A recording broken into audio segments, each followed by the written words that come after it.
আসসালামু আলাইকুম। আপনাদের সকলের প্রতি শুভকামনা।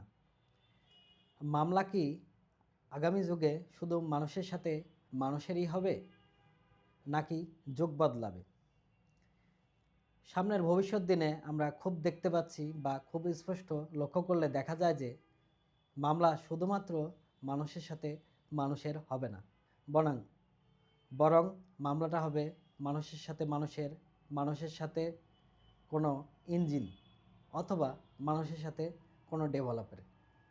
কেন এই ধরনের পরিবর্তন আসতে যাচ্ছে?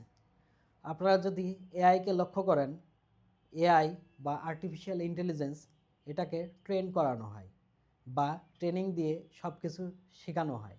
মানুষকে যেমন পড়ালেখা শেখানো হয়, আর্টিফিশিয়াল ইন্টেলিজেন্স যেমন চ্যাট জিপিটি আছে, ডিপসিক আছে, আরও অন্য অনেক কিছু আছে, যেমন ক্লাউডি আছে, এই সব কিছুকেই ট্রেন করানো হয় মানুষের মতোই। মানুষকে যেমন পড়াশোনা শেখানো হয়, এদেরকেও ট্রেন করে এদেরকে শক্তিশালী বানানো হয়, এদেরকে তথ্য দেওয়া হয়, এদেরকে বিশ্লেষণ করানো শেখানো হয়।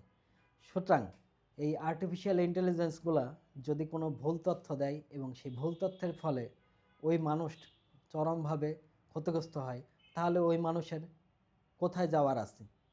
তখন ওই মানুষ, যে ব্যক্তি ওই ওই আর্টিফিশিয়াল ইন্টেলিজেন্সকে ট্রেন করাইছে বা ডেভেলপ করছে, ওই ব্যক্তির নামে মামলা করতে পারবে। যুগের পরিবর্তনের সাথে সাথে মামলার যে ব্যক্তি বা মামলার যে বিষয়বস্তু, এই সব কিছুই পরিবর্তন সামনের দিনে আস্তে আস্তে আসবে এবং পুরনো বিষয়গুলোও থেকে যাবে। যুগের পরিবর্তনের সাথে সাথে সব অঙ্গনেই যেমন পরিবর্তন ঘটে, ঠিক একইভাবে আইনের রাজ্যেও পরিবর্তন ঘটা অতি স্বাভাবিক হয়ে দাঁড়াবে।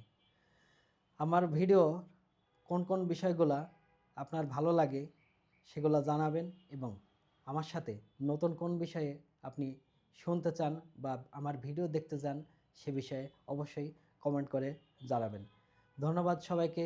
আপনারা সবাই সুস্থ থাকবেন, সুন্দর থাকবেন, ভালো থাকবেন।